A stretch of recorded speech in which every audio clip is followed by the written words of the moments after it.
हमारा solar system 4.6 अरब साल पहले विशाल इंटरस्टेलर के मॉलिक्यूलर क्लाउड के ग्रेविटेशनल कोलैप्स से बना था।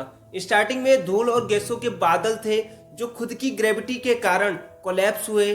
कोलैप्स होने के कारण ये तेजी से घूमती हुई डिस्क की तरह चपटी हो गई और सालों तक घूमती रही। और फिर इसके बाद इसके सेंटर में एक तारे का निर्माण हुआ और साथ ही इसी बादल से निकली गैस और धूल ग्रेविटेशनल फोर्स के कारण जमा होने लगी, जिससे प्लैनेट्स, मून्स, एस्ट्रॉइड आदि का निर्माण हुआ। बुध, शुक्र, पृथ्वी और मंगल ग्रह के निर्माण में गैसों की तुलना में धूल की मात्रा ज्यादा थी, इसीलिए इन प्लैनेट्स का सरफेस सॉलिड है। इन्हें टेरेस्ट्रियल प्लैनेट्स कहते हैं। हमारा सोलर सिस्टम मंदाकिनी के केंद्र के ओरियन स्पर में स्थित है। गैलेक्सीज में खरबों तारे हैं, लेकिन सिर्फ 15% स्टार्स के पास प्लानिटरी सिस्टम्स हैं। उनमें से एक है हमारा सन। तो चलिए इस वीडियो के माध्यम से सौरमंडल के बारे में डिटेल से समझते हैं।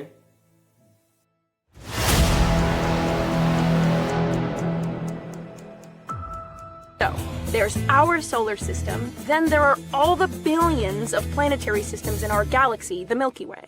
Then there are all the billions of other galaxies.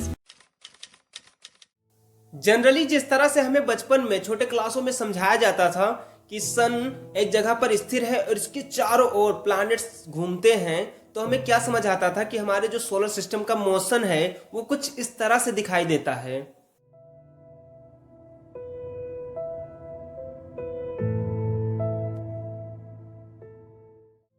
But in reality हमारे सोलर सिस्टम का मोशन इस तरह से नहीं है।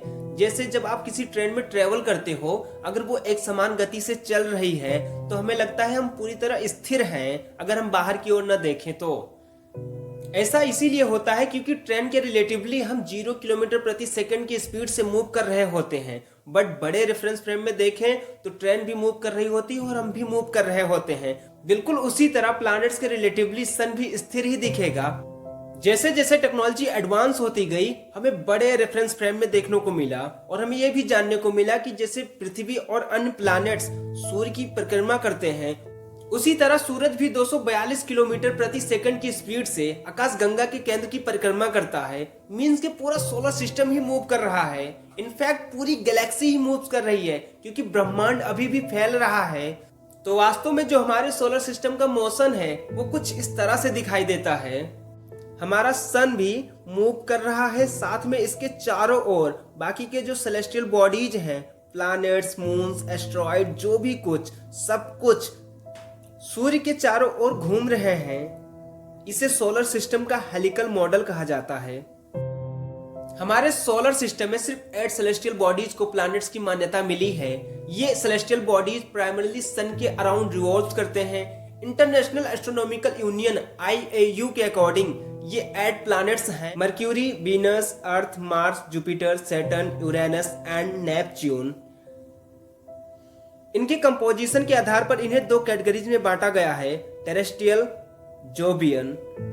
टेरेस्ट्रियल प्लैनेट्स को पार्थिव ग्रह या आंतरिक ग्रह भी कहते हैं। ये प्लैनेट्स हैं मर्क्यूरी, वीनस, अर्थ, मार्स। ये मेनली चट्टान और भारी धातुओं से बने होते हैं। आंतरिक ग्रहों का सरफेस सॉलिड है। आंतरिक ग्रहों के पास ना के बराबर मून्स हैं। हालांकि मंगल ग्रह के पास 2 मून्स हैं और पृथ्वी के पास 1 है, लेकिन ना तो मर्क्यूरी के पास और ना ही वीनस के पास कोई मून्स हैं। ये रिलेटिवली स्मॉल प्लैनेट्स हैं। इनके पास रिंग सिस्टम नहीं है। टेरेस्ट्रियल प्लैनेट्स के बियॉन्ड 4 जोवियन प्लैनेट्स हैं, जिसे जायंट प्लैनेट्स कहते हैं। जायंट्स प्लैनेट्स में इंक्लूडेड प्लैनेट्स हैं gas giants and ice giants. Gas giant planets हैं जुपिटर, बृहस्पति और Saturn, Shani. Gas giant planets में मिट्टी पत्थर के बजाय ज्यादातर गैस ही होती है। ये मेनली हाइड्रोजन एंड हीलियम से बने होते हैं और आइस जायंट प्लैनेट्स में हाइड्रोजन और हीलियम से heavier element such as oxygen, carbon, nitrogen, sulphur, methane and ammonia है। इन 4 जोवियन प्लैनेट्स के पास मल्टीपल मून्स हैं, सपोर्टेड रिंग सिस्टम्स हैं। इनका सरफेस सॉलिड नहीं है और आकार में ये बहुत बड़े हैं। बुध ग्रह सौर मंडल के 8 ग्रहों में सबसे छोटा और सूर्य के सबसे निकटतम ग्रह है। सन के सामने से गुजर रहे बुध ग्रह को आप देख सकते हो। बुध ग्रह का आकार सन के सामने कितना छोटा है। बुध ग्रह न केवल सबसे छोटा ग्रह है बल्कि ये सिकुड़ भी रहा है। सौरमंडल के सभी ग्रहों में से बुध ग्रह में ही सबसे अधिक गड्ढे हैं। बुध ग्रह का जो सबसे बड़ा गड्ढा है वो पश्चिमी यूरोप में फिट हो सकता है। मरक्यूरी को सूर्य की परिक्रमा करने में मात्र 88 दिन लगते हैं। इसका मतलब यह है कि मरक्यूरी पर एक साल 88 दिन का ही होता है पृथ्वी के कंपैरिजन से देखें तो। वीडियो काफी लंबा होता जा रहा है ना, सो इसके आगे का जो पार्ट है वो हम किसी अन्य वीडियो में समझेंगे। सो मिलते हैं नेक्स्ट वीडियो में। जय हिंद।